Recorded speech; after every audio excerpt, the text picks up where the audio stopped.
এখন তো শাখার দাম অনেক কিনো। শাখার দাম হবে না? তুই সে মোয়ের জোড়া শাখা ওকে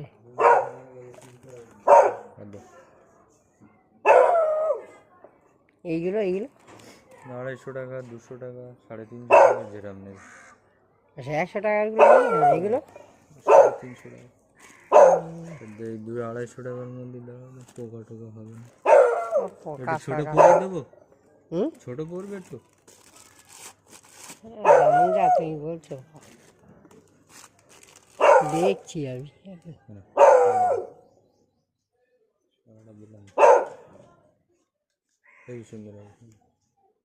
সুন্দর, দামটা অনেক। 220 টাকা দেবে বাবা অনেক। আর 220 টাকা আমার কাছে টাকা নেই।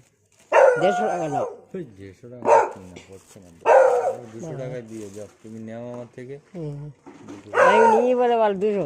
হ্যাঁ মানে পলা ফলা দিয়ে শাখা 180 টাকা, পলা 20 টাকা। মানে ভাই দেখো ওই দেখো দেখে যাও কাকা।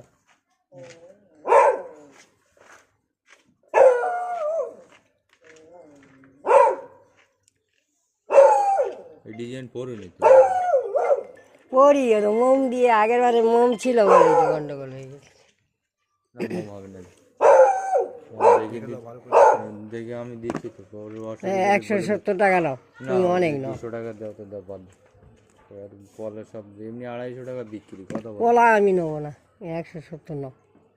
পোলা কি করো? আর এই যে পোলা 200 টাকা দাও না, পলার সাথে শাখা দুটো পড়লে ভালো লাগে। খালি পলা কি হবে, দাও। এই যে বলো কত বলবে? ওই তো 170 বলছি আগে, ওই দাও। সবসময় নিই না হয় না। হ্যাঁ হবে না, 200 কম, 180 নাও তাহলে। আচ্ছা আর নেই টাকা, বেড়ে গেছে দাম। জানি। তোমার বলে এই তোর কাছে করি 1 বছর হয়ে গেল, মোম জোড়া থাকলে আর ফেটে ফুটে যাবে।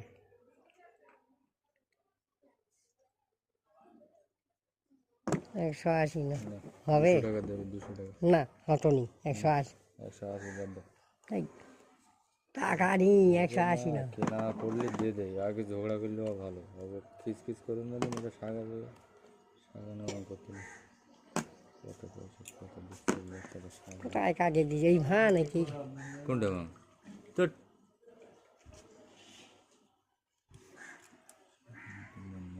এ শাখা পড়াচ্ছে, আগে মোম দেওয়া ছিল, এখন আর বলছে 200 টাকা 180 না। এই না ফাটা